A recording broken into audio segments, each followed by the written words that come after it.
जय हिंद, वंदे मातरम दोस्तों। Welcome to Shivam study platform. Shivam study परिवार आप सभी दोस्तों का हार्दिक स्वागत एवं अभिनंदन करता है। दोस्तों, आज की इस वीडियो में हम साइकोलॉजी का प्रैक्टिस सेट नंबर 6 कराने के लिए जा रहे हैं। ठीक है दोस्तों। और यानी कि जो साइकोलॉजी में दोस्तों हम 5 क्लासें करा चुके हैं और आज ये साइकोलॉजी की 6वीं नंबर की क्लास है। ठीक है दोस्तों, आप लोगों को बता दें कि ये जो क्लास है दोस्तों, हम जो सीटेट दिसंबर 2024 में एग्ज़ाम होने के लिए जा रहा है, 15 दिसंबर को दोस्तों सीटेट का जो एग्ज़ाम है उसी को मद्देनज़र रखते हुए हम ये क्लास आपको करा रहे हैं। और इस क्लास में प्रीवियस ईयर क्वेश्चन, अब तक सीटेट में जितने भी पेपर हुए हैं उनसे संबंधित जो सीटेट ने क्वेश्चन पूछे हैं दोस्तों, वही क्वेश्चन हम आप लोगों को इस क्लास में रिवाइज करा रहे हैं। ठीक है दोस्तों। और जो भी भाई बहन हमसे इस क्लास में नए जुड़े हैं, वैसे तो बहुत से भाई बहनों का मुझे प्यार मिला है, उसके लिए मैं अपना आभार व्यक्त करता हूं उन लोगों के प्रति जिन्होंने बहुत ही अपना मुझे प्यार दिया। चाहत से ज़्यादा दोस्तों उन्होंने मुझे चाहा, तो उनका मैं धन्यवाद करना चाहता हूँ। दोस्तों, आप लोग अगर हमारी इस क्लास से नए जुड़े हों तो सबसे पहले दोस्तों आप लोग क्या करना, आप लोग यूथ का प्रैक्टिस सेट लेके आइएगा। किसका? यूथ का। हम यहाँ पर कोई नोट्स वगैरह आप लोगों को प्रोवाइड नहीं करा रहे हैं कि पीडीएफ कर दें, नोट्स आप पढ़ते रहो, नहीं, ऐसा कुछ भी नहीं दोस्तों। हम सिर्फ आप लोगों को यूथ का प्रैक्टिस सेट आप लोग लेके आइएगा और उसमें जितने भी सीटेट के अब तक आए हुए क्वेश्चन हैं आप लोग उन क्वेश्चनों को रिवाइज कीजिएगा। एक भी क्वेश्चन को छोड़िएगा मत दोस्तों, घोल के पीजिएगा। अगर आपको 150 में से 150 क्वेश्चन कर रहे हैं तो सीटेट में आप लोग दोस्तों 150 का जब टारगेट रख के चलोगे तब आपके जाके कहीं 120 प्लस क्वेश्चन सही हो पाएंगे। ठीक है दोस्तों, कंपटीशन बहुत हाई ज़्यादा है, 120 क्वेश्चन हमको हर हाल में लाना ही लाना है। सीटेट में आ जाएंगे दोस्तों, बस जैसा हम आपको बता रहे आप लोग वैसा ही करते जाना। आप लोग क्या करना, वहाँ दोस्तों याद करना उस बुक से, जो बुक लाए आप यूथ का जो प्रैक्टिस सेट लाएंगे। देखो, प्रैक्टिस सेट तो लगाएंगे। अगर आप कहीं कोचिंग से जाएंगे ना 10,000 रुपये दे करके उसे, तो वो आपको अपना नोट्स देगा, बोलेगा भाई एक प्रैक्टिस सेट ले लो, रिवीजन हो जाए आपका। ठीक है, तो आप भी, हम पहले ही आपको प्रैक्टिस सेट बता रहे हैं लेने के लिए, यूथ का प्रैक्टिस सेट, और वो भी प्रीवियस ईयर क्वेश्चन वाला। ठीक है दोस्तों, समझ में आ गई आप लोगों के? प्रीवियस ईयर क्वेश्चन वाला यूथ का प्रैक्टिस सेट आप लोग ले लीजिएगा, घर पे पढ़िएगा और वही क्वेश्चन हम आपको इस क्लास के माध्यम से रिवाइज कराएंगे, ताकि दोस्तों आपका जो कॉन्फिडेंस लेवल है बहुत ही बढ़ जाएगा। क्योंकि यहाँ पर जैसे ही क्वेश्चन आपको देखेगा, आप उस क्वेश्चन का आंसर दे देंगे तो लगेगा क्या दोस्तों, आपको वो क्वेश्चन अच्छे से रिवाइज हो जाएगा और आपका जो कॉन्फिडेंस है आपके अंदर वो भी बढ़ जाएगा। ठीक है दोस्तों, इस तरह से आपकी तैयारी बहुत ही बेटर हो जाएगी। अभी तक आप लोगों ने अगर हमारे इस यूट्यूब चैनल को दोस्तों सब्सक्राइब नहीं किया है तो जल्दी ही इसको सब्सक्राइब कीजिएगा, बेल आइकन को दबाइएगा और दोस्तों वीडियो को लाइक करके अपने दोस्तों तक शेयर कीजिएगा। क्योंकि दोस्तों हम आप लोगों के लिए बहुत मेहनत करते हैं दोस्तों, ताकि आप लोगों के अच्छे से अच्छे नंबर आ सकें। आइएगा दोस्तों, अब हम चलते हैं अपनी क्लास की तरफ। और उससे पहले दोस्तों आपको कुछ मोटिवेट जो शायरी हैं वो हम आपको सुनाना चाहते हैं दोस्तों। सपने वो नहीं, दोस्तों बहुत गौर से सुनना, सपने वो नहीं जो हम सोने के बाद देखते हैं। भाई सपना वो क्या सपना है? भाई सो जाता है व्यक्ति तो हर कोई सपना देखता है, लेकिन सपने वो नहीं जो हम सोने के बाद देखते हैं। अरे बल्कि सपना तो वो है जो हमें सोने नहीं देता है। मुझे टीचर बनना है, मुझे पहले सीटेट निकालना है, फिर सुपर टेट निकालना है, फिर उसके बाद मुझे टीचर बनना है। ये मेरा सपना है और ये बात मन में हमेशा खटकनी चाहिए, चिंता रहनी चाहिए, ताकि दोस्तों आप लोगों का सपना पूरा हो सके। आइएगा दोस्तों, चलते हैं अपनी क्लास की ओर। और आज की क्लास का क्वेश्चन नंबर फर्स्ट दोस्तों, यानी कि 10 क्वेश्चन हम एक क्लास में कराते हैं दोस्तों। तो 20 क्वेश्चन दोस्तों 2 क्लासों में उधर हो गए, उससे पहले और जो क्लासें हुई थी।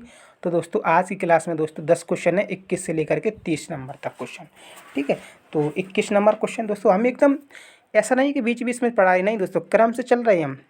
क्रम से हमारा सब कुछ मिलेगा आपको, क्रम से वीडियो पड़ी मिलेंगी को, ताकि आपको ढूंढने में कोई दिक्कत ना हो।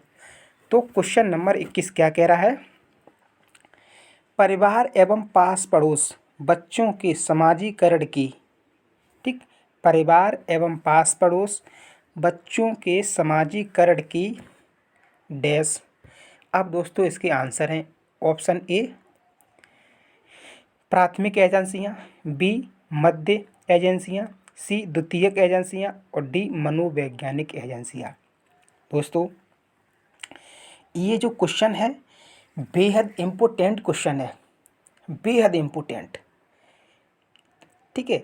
और इसकी जो इम्पोर्टेंसी है वो हम आपको क्या बताएं, बस आप लोग इतना समझो कि हम जितना भी यहाँ पर बोलते हैं, जितना भी क्वेश्चन आपको कराते हैं या कोई पॉइंट लिखाते हैं, वो दोस्तों जो अति महत्वपूर्ण होता है एग्जाम की दृष्टि से, हम दोस्तों वही बोलते हैं, वही लिखाते हैं, वही पढ़ाते हैं। और फालतू की चीज़ें ना हम पढ़ते हैं और ना हम पढ़ाते हैं। तो दोस्तों ये क्वेश्चन आप बस इतना समझ लेना, आप बस इतना समझ लेना कि जो बच्चों के लिए जो परिवार है, पास पड़ोस है, वो प्राथमिक है, ठीक, प्राथमिक एजेंसी है। बस आप लोग इतनी बात को समझ लेना और इससे दोस्तों आप लोगों के बहुत सारे क्वेश्चन सही होंगे। मेरी बात को समझ रहे हैं आप लोग?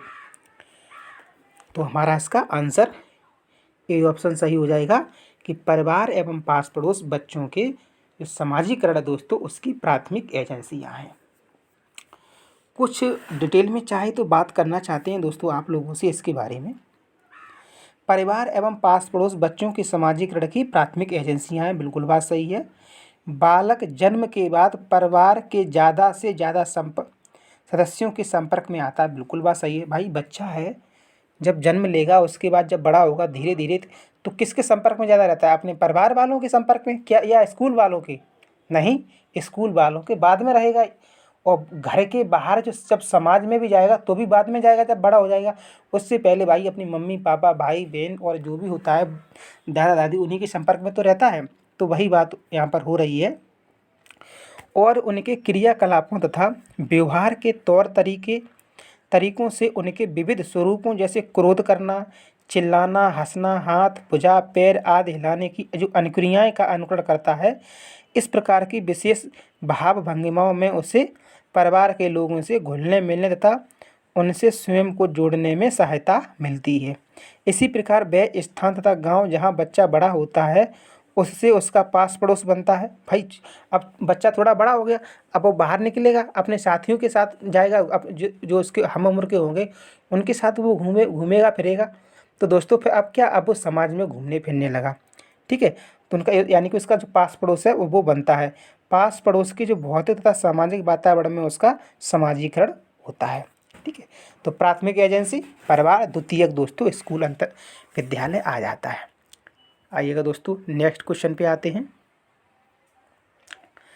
बाल्यावस्था की अवधारणाओं से क्या अभिप्राय है? दोस्तों अगर अभी तक आपने वो क्लासें नहीं देखी हैं दोस्तों, हमारे इस चैनल पे दोस्तों क्लासें पढ़ी हैं, शैशवावस्था, बाल्यावस्था, किशोरावस्था, तीनों अवस्थाओं को मैंने एकदम विधिवत तरीके से पढ़ाया है। आप लोग वो क्लासें 3 क्लासें ज़रूर देख लेना, क्योंकि दोस्तों इन अवस्थाओं से, क्योंकि ये जो अवस्थाएं हैं ये बहुत ज़्यादा पेपर में पूछी जाती हैं, वहाँ पर दोस्तों उन अवस्थाओं को हमने डिटेल में बता दिया है। तो कृपया करके आप लोग उन वीडियो को ज़रूर देखिएगा। और दोस्तों एक मनोवैज्ञानिक हैं जिनका नाम है जीन पियाजे, ठीक है दोस्तों। तो जीन पियाजे मनोवैज्ञानिक हैं। तो दोस्तों आप लोग, हालांकि वो एक जंतु विज्ञानी, लेकिन जब उन्होंने मनोविज्ञान क्षेत्र में कार्य किया तो उनको हम मनोविज्ञान भी कहेंगे। तो दोस्तों आप लोग क्या करना, जीन पियाजे जी को दोस्तों हमने शायद 1 या 2 क्लासें ली हैं, बिल्कुल एकदम थंबनेल पे लगा हुआ है पियाजे करके, उन क्लासों को आप देख लेना, क्योंकि सीटेट में ज़्यादातर आप लोगों को जीन पियाजे ही दिखाई देंगे, ठीक है दोस्तों। तो इतना काम आप जरूर कर लेना। आइएगा दोस्तों बात करते हैं बाल्यावस्था की। इसकी उम्र दोस्तों होती है 6 से 11 वर्ष तक, ठीक। और शैशवावस्था, शैशव देखो सभी की उम्र फटाफट दोस्तों हम तीनों की उम्र बता देते हैं और इन्हीं से क्वेश्चन वो रखता है। ठीक है, वैसे उम्र तो जैसे शैशवावस्था की उम्र होती है दोस्तों जन्म से 5 वर्ष तक। फिर हम जाते हैं बाल्यावस्था में, सेकंड अवस्था है दोस्तों ये हमारी 6 वर्ष से 11 वर्ष तक, और फिर हमारी 12 से 18 वर्ष तक हमारी किशोरावस्था होती है। ठीक है दोस्तों, तो जो बाल्यावस्था की अवधारणा बात कर रहा है, जो बच्चा 6 से 11 वर्ष के बीच में जब बच्चे की एज होती है उसके बारे में ये क्वेश्चन बात कर रहा है। तो ए ऑप्शन समकालीन सामाजिक संरचनावादी मनोवैज्ञानिकों के अनुसार यह एक सामाजिक संरचना है। बी ऑप्शन यह है कि बच्चे दुष्ट रूप में पैदा होते हैं और उन्हें सभ्य बनाना होता है। सी यह कि बच्चे शून्य से शुरुआत करते हैं और उनके गुण रूपी तरह से परिवेश के द्वारा निर्धारित किए जाते हैं। डी यह विभिन्न सांस्कृतिक संदर्भों में सार्वभौम रूप से समान है। ठीक है दोस्तों, बाल्यावस्था की अवधारणा आएगा दोस्तों। कुछ दोस्तों इसके अंतर्गत निगेटिव पॉइंट भी हैं, कुछ पॉजिटिव पॉइंट भी हैं। तो इसका आंसर दोस्तों फटाफट अगर आप लोगों को मालूम है तो बताइएगा, और जो ज़्यादा आपको टफ क्वेश्चन लग रहा है तो ज़्यादा आप लोग इधर उधर मत भागो, पहला ही क्वेश्चन पर टिक कर दो अगर टफ लगे क्वेश्चन ज़्यादा था। ठीक है दोस्तों, क्योंकि वो टफ वाले क्वेश्चन का ए आंसर ही रखता है। लेकिन फिर भी आप लोग पढ़ के समझ के आंसर दीजिएगा, ऐसे हमारे बताने से कुछ भी नहीं है। ठीक है दोस्तों, तो इसका हमारा ए ऑप्शन सही हो जाएगा। जो बाल्यावस्था की जो अवधारणा है वो समकालीन सामाजिक संरचनावादी यानी कि मनोवैज्ञानिकों के अनुसार यह एक सामाजिक संरचना है। भाई आप लोग देखो, इसका मतलब ये है सामाजिक संरचना। बच्चा 5 साल का बच्चा होता है, क्या वो कुछ किसी से कुछ ज़्यादा कहता है, ये बताइएगा? नहीं, नहीं कहता। छोटा बच्चा है, वो किसी से ना कुछ नमस्ते कर पाएगा, ठीक है, ना कुछ ऐसी नैतिकता वाली बातें वो जानता है, क्योंकि बच्चा ही छोटा है, उसे इतना ज्ञान नहीं है। जब वो 6 वर्ष की अवस्था में प्रवेश करेगा, भाई 6 से 14 तक तभी तो वो स्कूल में प्रवेश करता है, बताइएगा, एंट्री मारता है कक्षा 1 में। उससे पहले तो वो छोटा बच्चा है, क्या जाने।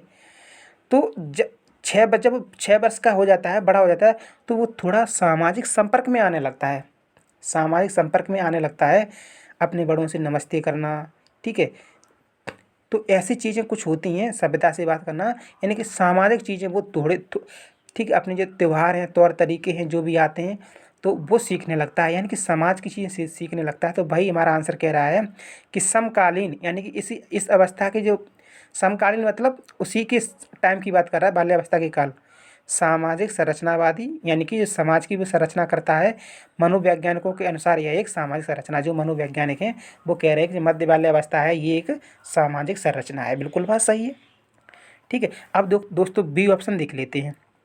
बी ऑप्शन हमारा सही क्यों नहीं हुआ, आखिर ये क्यों नहीं सही हुआ?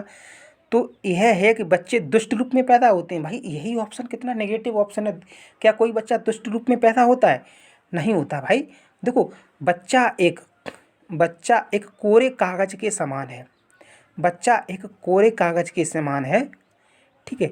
तो ये कथन एक मनोवैज्ञानिक ने दिया था, और उनका मुझे नाम याद नहीं आ रहा है कि क्या नाम है, शायद थॉर्नडाइक ने तो नहीं दिया है, मुझे इतना याद नहीं आ रहा है, आप लोग देख लेना, हम अगली क्लास में बता देंगे। एक मतलब ये कथन भी है कि बच्चा एक कोरे कागज़ के समान है, छोटा बच्चा, बिल्कुल बात सही है। आप उसे कोरा कागज़ है और आप चाहे उस पर कुछ भी लिख सकते हो, तो यही बात है। तो इसलिए क्या बच्चे दुष्ट रूप में पैदा होते हैं? अरे वो तो कोरा कागज़ है, दुष्ट और सही क्या? ठीक है, तो बी ऑप्शन हमारा गलत हो जाएगा। सी ऑप्शन दोस्तों हमारा यह है कि बच्चे शून्य से शुरुआत करते हैं और उनके गुण पूरी तरह से परिवेश के द्वारा निर्धारित किए जाते हैं। दोस्तों ऐसा तो नहीं है। बच्चे हाँ मानते हैं शून्य से पैदा होते हैं, बिल्कुल, जब वो बिल्कुल कोरे कागज़ हैं। क्या उनके जो गुण हैं पूरी तरह से, देखो ये पूरी तरह वाला है, ये गलत हो गया, ठीक। इसी वजह से पूरी तरह से, भाई अपने घर परिवार में क्या पूरी तरह से वो संपन्न हो जाते हैं? नहीं। अरे भाई वहाँ जब विद्यालय जाएंगे तभी तो वो पढ़ना लिखना जानेंगे, तो पूरी तरह से संपन्न घर कहाँ पर परिवेश में हो गए, अपने घर परिवार में। तो इसलिए हमारा ऑप्शन सी गलत हो गया। डी ऑप्शन पे आते हैं, यह विभिन्न सांस्कृतिक संदर्भों में सार्वभौम रूप में समान है, ये भी गलत है, ठीक। आइएगा दोस्तों, अब हम आते हैं क्वेश्चन नंबर 23 पे। अगर आप लोगों को अच्छा समझ में आ रहा है पढ़ाने का तरीका, और जो क्वेश्चन हम आपको इसका जो खंडन कर रहे हैं, ठीक है दोस्तों, क्या आप लोगों को ये सब कुछ समझ में आ रहा है या नहीं आ रहा है? तो कमेंट बॉक्स में दोस्तों अगर आ रहा है तो कमेंट बॉक्स में मुझे दोस्तों कमेंट कीजिएगा। क्वेश्चन नंबर 23 पे आते हैं। समाज में विभिन्न लिंगों के लिए उपयुक्त मानी जाने वाली प्रारूपिक विशेषताओं के बारे में जन सामान्य की अवधारणा को क्या कहते हैं? समाज में विभिन्न लिंगों, ठीक, लिंगों मतलब समझते हो भाई, महिला पुरुष यही सब लिंग और क्या के लिए उपयुक्त मानी जाने वाली प्रारूपिक विशेषताओं के बारे में जन सामान्य की अवधारणाएं, विचार क्या हैं, को क्या कहते हैं? भाई क्वेश्चन का देखो सेंस ये है, क्वेश्चन ये कह रहा है कि समाज में कहते नहीं है कि लड़का लड़की बहुत भेदभाव हो रहा है ना, तो उसी के बारे में कि समाज के अंतर्गत जो लड़का लड़की है, लिंग रूपी जो भेदभाव है उसकी अवधारणा है, तो उन अवधारणा को क्या कहते हैं? कहते नहीं बहुत से लोग, अरे लड़का पैदा हो गया अच्छी बात है, लड़की पैदा हो गई, लड़की पैदा हो गई तो थोड़ा वैसा कर जाते हैं। तो ये क्या है, एक रूढ़िवादिता है ना लिंग को लेकर के, तो उसकी यही एक गलत अवधारणा है ना। तो वही कह रहा है कि जो सभी के मन में ये अवधारणा है उसको क्या कहते हैं, लड़का लड़की है ये लिंग को लेकर के, तो उसकी क्या, ए ऑप्शन जेंडर भूमिका, बी जेंडर पहचान, सी जेंडर रूढ़िवादिता और डी जेंडर विभेदीकरण। दोस्तों कल ही की एक ही क्वेश्चन में दोस्तों, कल ही शायद क्वेश्चन हमने जो कराया था कल 10 क्वेश्चन, उसमें दोस्तों ये क्वेश्चन आया था। एक ही क्लास में दोस्तों ये रिपीट हो रहे हैं क्वेश्चन, मतलब एक ही दिन का पेपर है दोस्तों, उसी में दोस्तों क्वेश्चन रिपीट हो रहे हैं। ये सीटेट रिपीट ही क्वेश्चन रखता है, कहाँ से लाएगा ये क्वेश्चन बना बना के, हर बार तो इम्पोर्टेंट रखता है, फिर इम्पोर्टेंट भी कहाँ से लाएगा बना के, उन्हीं में से वो काट पीट के आगे पीछे रखता रहता है। तो मुझे मालूम है कि आप लोगों को जवाब आ चुका होगा, तो इसका बताइएगा दोस्तों फटाफट। जेंडर रूढ़िवादिता, बिल्कुल बात सही है, सी ऑप्शन सही है भाई, जेंडर रूढ़िवादिता ही तो है ये। का लड़का लड़की, अरे आजकल क्या लड़कियां लड़कों से कम तो है नहीं भाई, ठीक है, बल्कि लड़कियां लड़कों से देखो हर मामले में आगे जा रही हैं, ठीक है। तो हम लोगों के दिमाग में ऐसा नहीं होना चाहिए कि क्या लड़का क्या लड़की, हम लोगों को समान मानना चाहिए। आइएगा दोस्तों नेक्स्ट क्वेश्चन पे आते हैं।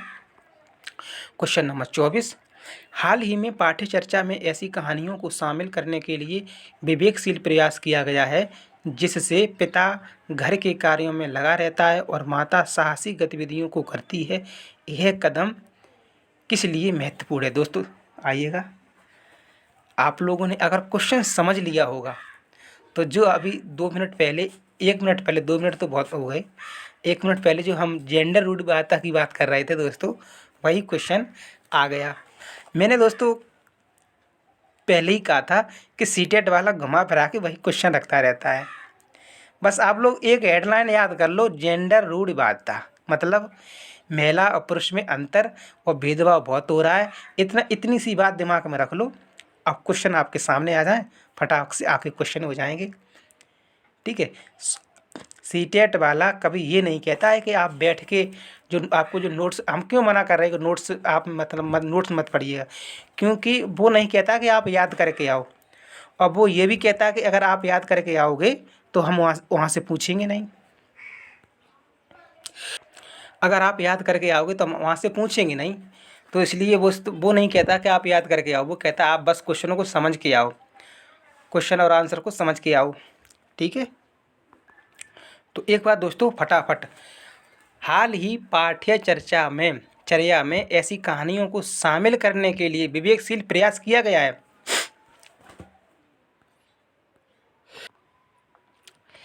जिसमें पिता घर के कार्य में लगा रहता है। भाई पिताजी हैं, ये कोई वैसी रियल बात नहीं है, पाठ्यचर्या में शामिल करने की बात, ठीक है। पिताजी हैं वो घर के कार्य में लगे रहते हैं, और जबकि पिताजी को बाहर के कार्य करना चाहिए, और माता साहसी गतिविधियों को करती है।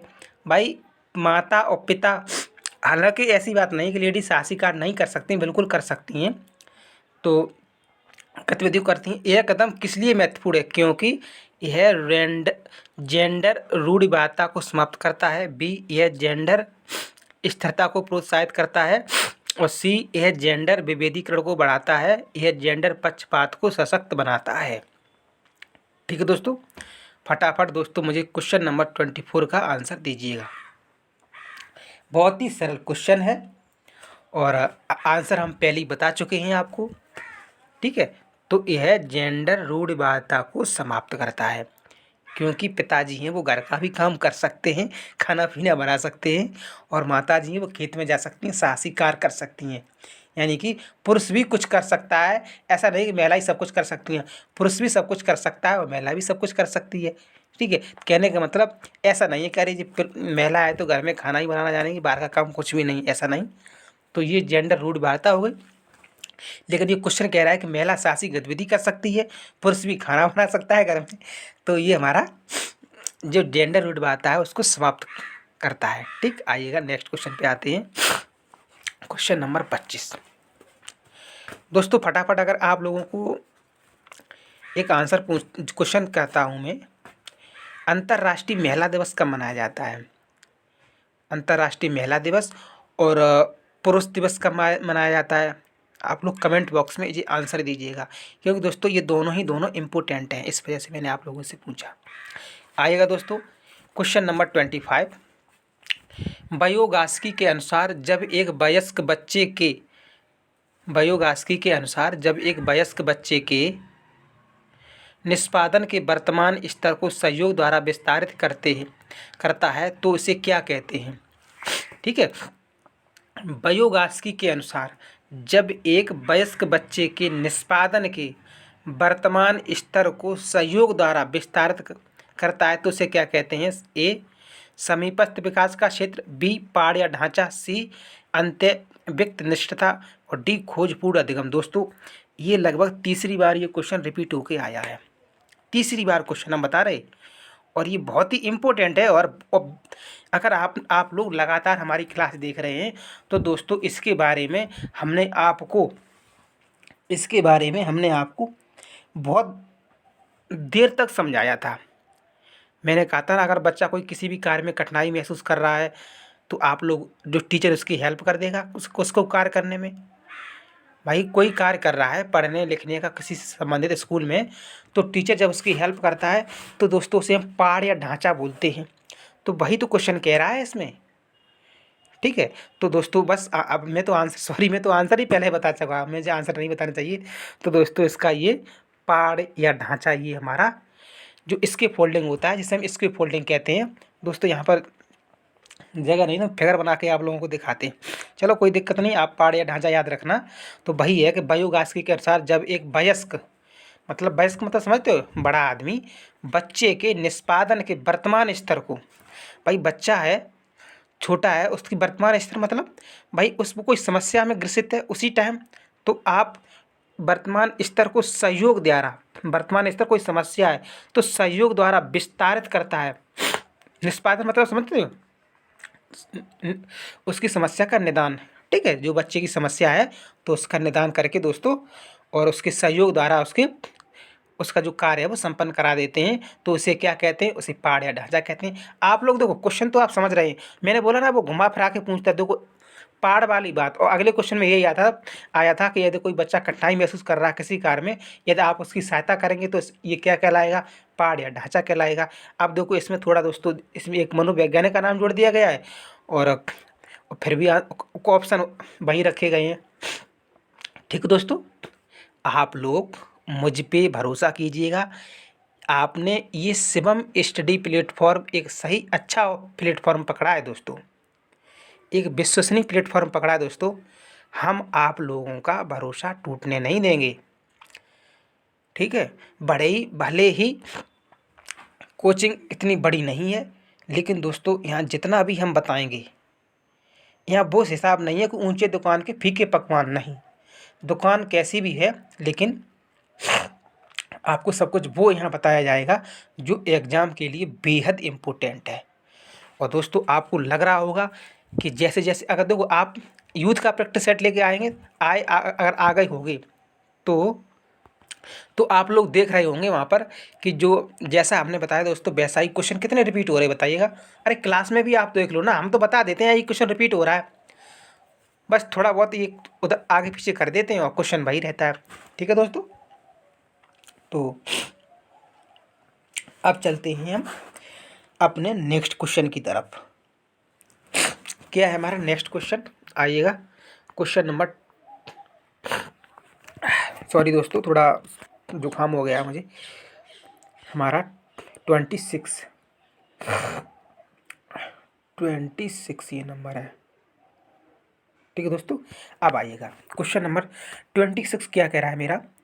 नूर विद्यालय में अपना लंच बॉक्स लाना भूल गई तथा यह कहते हुए तान्या से उसका लंच साझा करने के लिए कहा, तुम्हें आज अपना लंच मेरे साथ साझा करना चाहिए क्योंकि कल मैंने तुम्हारे साथ अपना लंच साझा किया था। लॉरेंस कोहलबर्ग के अनुसार, ठीक है, यानी कि अनुसार ही समझो, लॉरेंस कोहलबर्ग के नैतिक विकास के सिद्धांत के जो लॉरेंस कोहलबर्ग के नैतिक विकास के सिद्धांत के अनुसार नूर का कथन डैश अभिविन्यास प्रारूप को डैश अवस्था पर दर्शाता है। आइएगा दोस्तों, क्वेश्चन को पहले आप एक बार आप लोग पढ़ लेना, 2 बार, तब उसका आंसर देना। इससे पहले दोस्तों आप लोगों से एक क्वेश्चन है, कमेंट बॉक्स में आप ज़रूर बताइएगा। हमने कल आपको जो अभी इससे पहले दोस्तों आपको दिखा दें, ये बायोगैस की हैं, इनके बारे में हम दोस्तों आपको बहुत पूछा था, कल बहुत बताया था। आप लोग बताइएगा इन्होंने कौन सा सिद्धांत दिया है। ठीक है, साइकोलॉजी में दोस्तों इन्होंने कौन सा सिद्धांत दिया है बायोगैस की। ठीक है, आइएगा दोस्तों, इसका मुझे आंसर आप लोग कमेंट बॉक्स में दीजिएगा। हाँ दोस्तों, और आप लोगों को बता दें कि जो कोहलबर्ग हैं, लॉरेंस कोहलबर्ग हैं दोस्तों, तो इन्होंने दोस्तों नैतिक विकास का सिद्धांत दिया था, जो कि दोस्तों सामने लिखा हुआ है। ठीक है दोस्तों, ये क्वेश्चन आते हैं। ठीक, अब आप लोग कमेंट बॉक्स में बायोगैस की वाला मुझे बताइएगा। तो दोस्तों इसका आंसर बताइएगा। ए आज्ञा पालन पूर्व परंपरागत, बी अच्छा होना परंपरागत, सी आदान प्रदान परंपरागत, और डी कानून एवं व्यवस्था पश्च परंपरागत। दोस्तों थोड़ा सा भी ध्यान दिया होगा आपने, ज़्यादा नहीं, यहाँ पर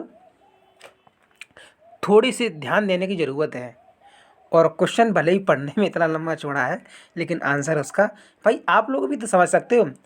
आज हमने तुमको, भाई हम 2 क्लासमेट हैं साथ साथ में, ठीक है, तो आज हमने अपने क्लासमेट को खाना दिया, भाई उसके पास कल आज नहीं है, मैंने उसे दे दिया, और कल मेरे पास नहीं तो वो मुझे दे देगा। तो क्या होगा दोस्तों, हम आपस में अपना जो खाना है वो क्या कर रहे हैं, आदान प्रदान ही तो कर रहे हैं।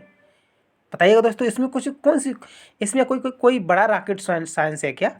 कुछ भी नहीं, तो हमारा सी ऑप्शन सही हो जाएगा, आदान प्रदान परंपरागत। भाई परंपरागत क्या है, ये क्रिया है हमारी परंपरागत। तो आदान प्रदान हमने अपना खाना कर दिया, तो यही मतलब नैतिकता की बात कर रहा है ना ये। भाई नैतिकता आपस में है, हम लोगों में मन प्रेम है, तो तभी तो ऐसा हो रहा है। बताइएगा, जब क्या कोई 2 दोस्त ऐसे होते हैं वो आपस में झगड़ते रहते हैं, क्या वो ऐसा करेंगे, आदान प्रदान नहीं करेंगे? ठीक है, तो आइएगा दोस्तों, आप लोग बहुत अच्छा जवाब दोगे दोस्तों, अच्छा ही क्वेश्चन है। 27 नंबर क्वेश्चन पे आते हैं हम। आप दोस्तों डैश पहले ही आपको भरना है, ठीक है। डैश के अनुसार बच्चों के चिंतन के बारे में, मतलब कहने का मतलब क्या मनोवैज्ञानिक का नाम दे रखा है, देखते एक बार, हाँ मनोवैज्ञानिक का ही नाम है, वही तो हम क्वेश्चन पढ़ते ही समझ में आ गया। यानी कि जीन पियाजे, लेव बायोस्की, अल्बर बंडूरा और लॉरेंस कोहलबर्ग। दोस्तों हमने आपको बंडूरा शायद नहीं पढ़ाया है, और जीन पियाजे भी बता दिया इसका सिद्धांत, बायोगास्की का सिद्धांत, अल्बर बंडूरा और लॉरेंस कोहलबर्ग का भी बता दिया। शायद इन्हीं का सिद्धांत पूछा जाएगा। आइएगा देख, क्वेश्चन को पढ़ते हैं पहले। डैश के अनुसार बच्चों के चिंतन के बारे में सामाजिक प्रक्रियाओं तथा सांस्कृतिक संदर्भ के प्रभाव को समझना आवश्यक है। दोस्तों इस क्वेश्चन को आप कहाँ से पकड़ सकते हो? ठीक, इस क्वेश्चन को जो 27 नंबर क्वेश्चन है, ठीक है, आप कहाँ से पकड़ सकते हो? सामाजिक प्रक्रियाओं तथा सांस्कृतिक संदर्भ से। और इसमें दोस्तों आपका आंसर जो हमने अभी थोड़ी देर पूछा था आपसे कि लैब बायोगैस की कौन सा सिद्धांत है दोस्तों, तो दोस्तों उनका यही सिद्धांत है। कौन सा? सामाजिक प्रक्रिया तथा सांस्कृतिक संदर्भ, यानी कि सामाजिक विकास का सिद्धांत दोस्तों लेव बायोस्की ने दिया था। या सामाजिक अंत्यक्रिया का सिद्धांत, सामाजिक विकास का सिद्धांत, बस सामाजिक जुड़ा होना चाहिए, ठीक है दोस्तों। तो वो सिद्धांत लेव बायोस्की जी ने दिया था। आइएगा दोस्तों, बताते हैं हम आप लोगों को। मैंने देखो आपका, अब मैंने आपसे पूछा कमेंट बॉक्स में आज जवाब देना, आपका जवाब दोस्तों हमने ही दे दिया, ठीक है। बस आप लोग फिर से याद रखना नेक्स्ट टाइम के लिए। तो बी ऑप्शन दोस्तों सही हो जाएगा हमारा यहाँ पर, ठीक है। और यहाँ पर दोस्तों जीन पियाजे जी ने दोस्तों किसका सिद्धांत दिया, संज्ञानात्मक विकास का सिद्धांत जीन पियाजे ने दिया। ठीक है, और डी ऑप्शन है दोस्तों लॉरेंस कोहलबर्ग, इन्होंने नैतिक विकास का सिद्धांत दिया। ठीक है, और जो अल्बर्ट बंडूरा हैं इन्होंने दोस्तों सामाजिक अधिगम का सिद्धांत दिया। समझ रहे मेरी बात को, एक बार फिर से दोस्तों हम कन्फर्म करके बता। ठीक है दोस्तों, और आप लोग इसे थोड़ा जो अल्बर्ट बंडूरा वाला है इसे थोड़ा आप कोमा में रखना, अभी शायद यही है, लेकिन आप लोग देखो जीन पियाजे संज्ञानात्मक विकास के सिद्धांत, सामाजिक अधिगम का वो सामाजिक अंत्यक्रिया के सिद्धांत लेव बायोगास्की जी ने, लॉरेंस कोहेलबर्ग नैतिक विकास, और इसको हम आप बता देंगे। ठीक है, अगली क्लास में बता देंगे अल्बर्ट बंडूरा का सिद्धांत। आइएगा दोस्तों, अब क्वेश्चन नंबर 28 पे आते हैं। अब देखो आ गया, मैंने कहा ना प्याजे प्याजे प्याजे, हर जगह प्याजे, वही 2-4 नाम आप याद रख लीजिएगा, बस आपका काम हो जाएगा। प्याजे का क्या कथन है इसमें, आइएगा देखते हैं 28 नंबर पे। प्याजे के संज्ञानात्मक विकास के सिद्धांत से निहितार्थ निकालते हुए एक ग्रेड 6 to 8 के शिक्षक को अपनी कक्षा में क्या करना चाहिए। ठीक है, क्वेश्चन ये कह रहा है कि पियाजे ने जो संज्ञानात्मक विकास का सिद्धांत दिया है उसमें जो नियत है, क्या नियत है, जो उसमें उसके विकास में जो निहितार्थ है, तो एक ग्रेड 6 to 8 के शिक्षक को, आप समझ रहे हैं ये उच्च प्राइमरी की बात कर रहा है, को अपनी कक्षा में क्या करना चाहिए, क्या करना चाहिए। आइएगा देखते हैं, ऑप्शन को पढ़ते हैं।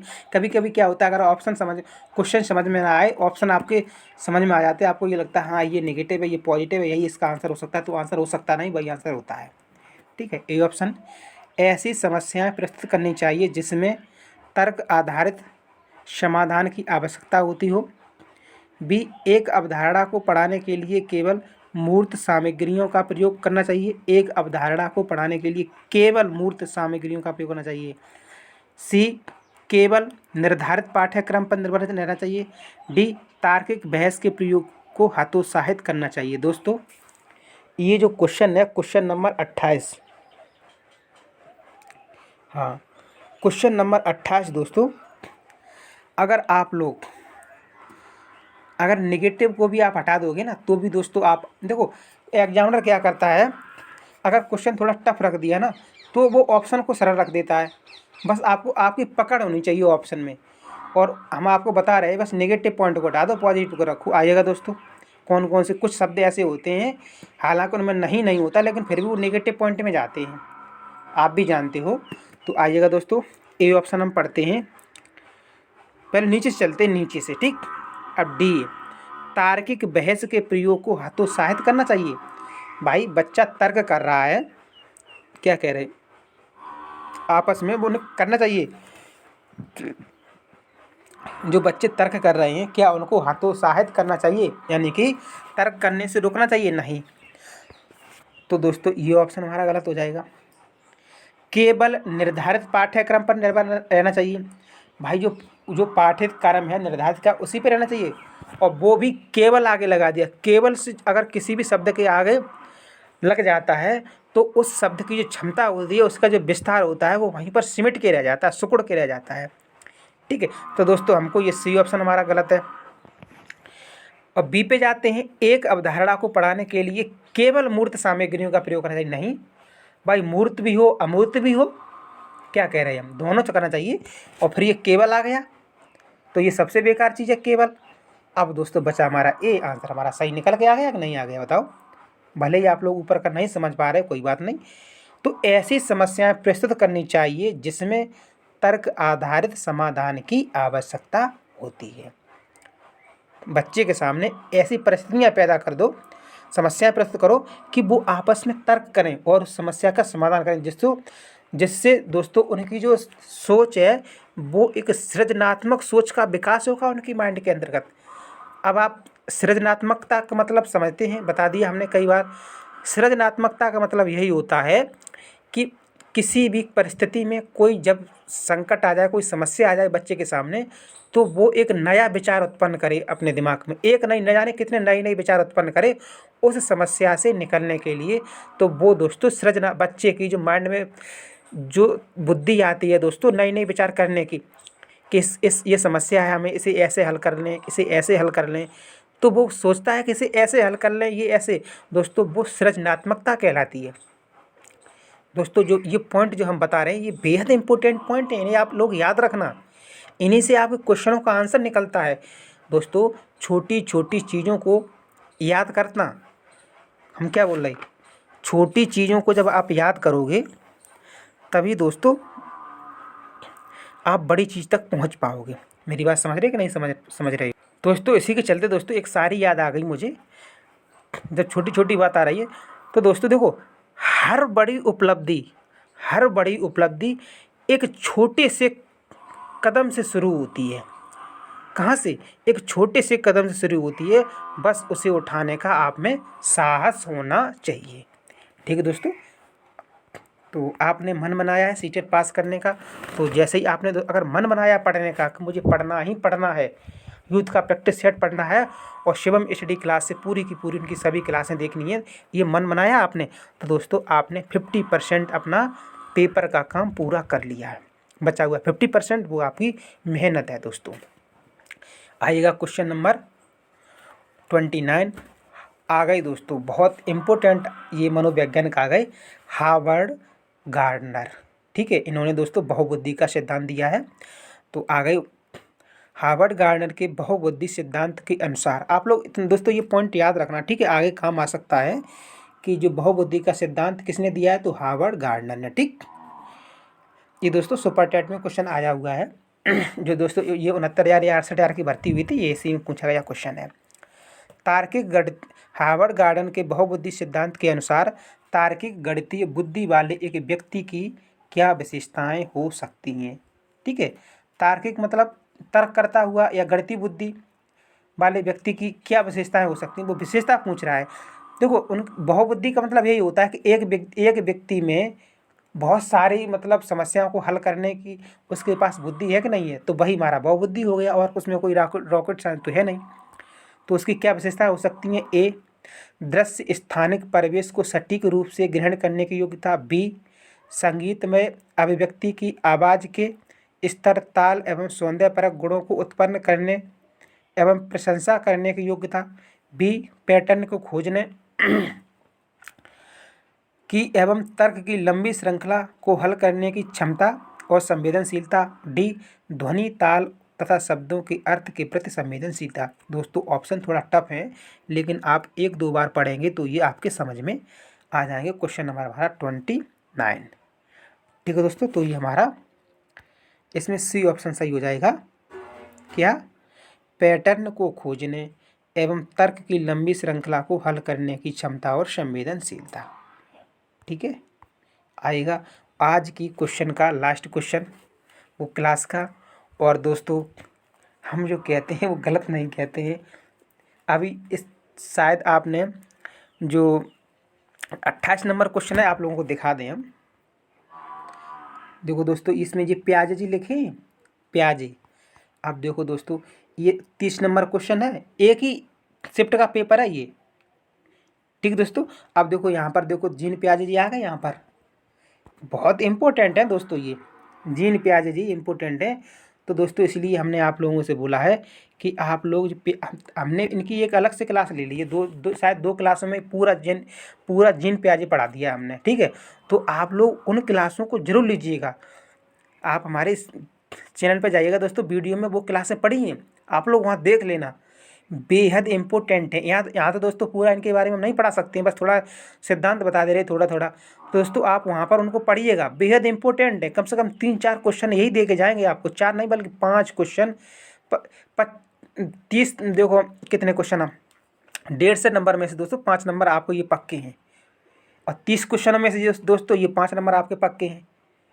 यानी कि आपके साइकोलॉजी में 30 ही तो आएंगे। और ये साइकोलॉजी में ही नहीं दोस्तों, ये जीन प्याजे जी हिंदी में हमने देखे, हिंदी में भी इनके क्वेश्चन मिलते हैं, पर्यावरण में इनके क्वेश्चन मिलते हैं।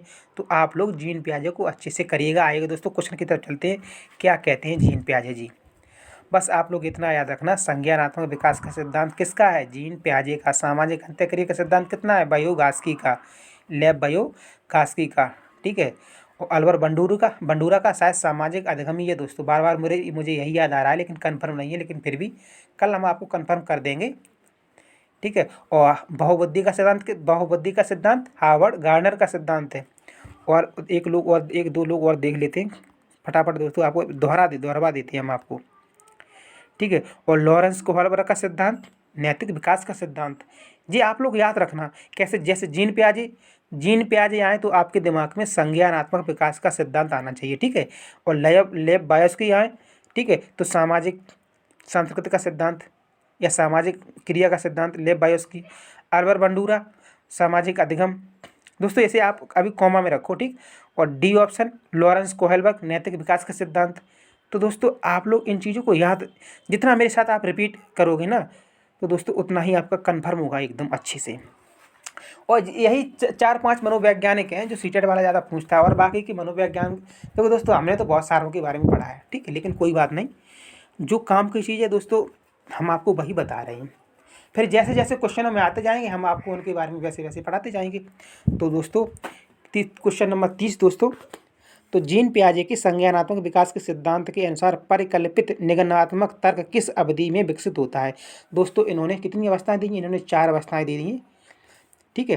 तो सबसे पहले दोस्तों अवस्था है दोस्तों संवेदी चालक अवस्था, फिर है पूर्व संख्यात्मक अवस्था, फिर है मूर्त संख्यात्मक अवस्था, फिर है अमूर्त संक्रियात्मक अवस्था।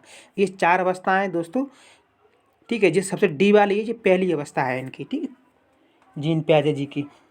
तो दोस्तों फटाफट दोस्तों आप लोग बताइएगा, जो निगमनात्मक तर्क किस अवधि में विकसित होता है।